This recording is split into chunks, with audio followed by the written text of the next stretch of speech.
दोस्तों, गुरु रोजगार चैनल में आपका स्वागत है। आइए जानते हैं आज 21 जून भारत की सबसे महत्वपूर्ण तिथि है मानचित्र के माध्यम से। तो मानचित्र क्या है, सबसे पहले ये जानते हैं मानचित्र क्या है।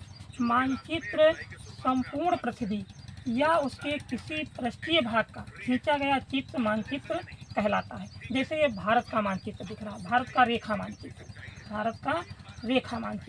तो भारत के रेखा मानचित्र के माध्यम से आज 21 जून के विषय में ये सभी लोग जानने की कोशिश कर रहे हैं। 21 जून भारत की सबसे महत्वपूर्ण तिथियों में से एक है।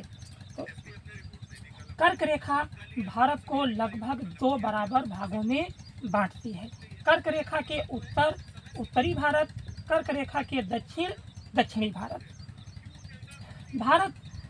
भारत की विशाल सीमाओं का निर्माण और निर्धारण स्वयं प्रकृति ने किया है। दोस्तों, भारत की जितनी बड़ी बड़ी सीमाएं हैं उनका निर्माण और निर्धारण स्वयं प्रकृति ने किया है।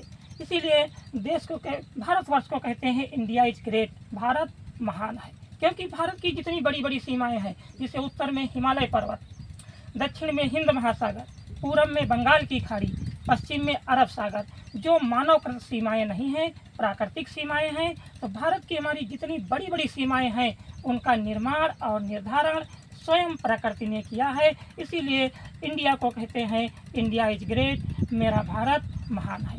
भारत की मानवकृत सीमा केवल पाकिस्तान से लगी हुई जो सीमा है वो मानवकृत है, और जितनी भी हमारे देश की बड़ी बड़ी सीमाएं हैं उनका निर्माण और निर्धारण स्वयं प्रकृति ने किया है। आइए जानते हैं कि हमारे भारत के पड़ोसी देश कितने हैं। तो पड़ोसी देशों में भारत की उत्तरी सीमा पर नेपाल, तिब्बत और चीन, पूरब में भूटान, बांग्लादेश, म्यांमार, दक्षिण में श्रीलंका और मालदीव, उत्तर और पश्चिम में पाकिस्तान और अफगानिस्तान देश स्थित हैं। अब बात चलती है 21 जून की। तो 21 जून जो है वो भारत की सबसे महान तिथियों में से एक है, सबसे महान है, क्योंकि 21 जून को सूर्य की सीधी किरणें कर्क रेखा पर पड़ती हैं।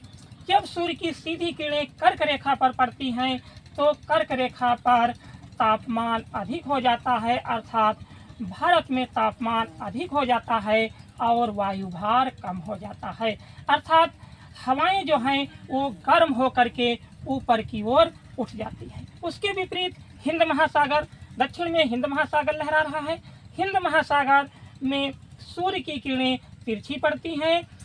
हिंद महासागर में 21 जून को तापमान कम होता है तो वायुभार अधिक हो जाता है।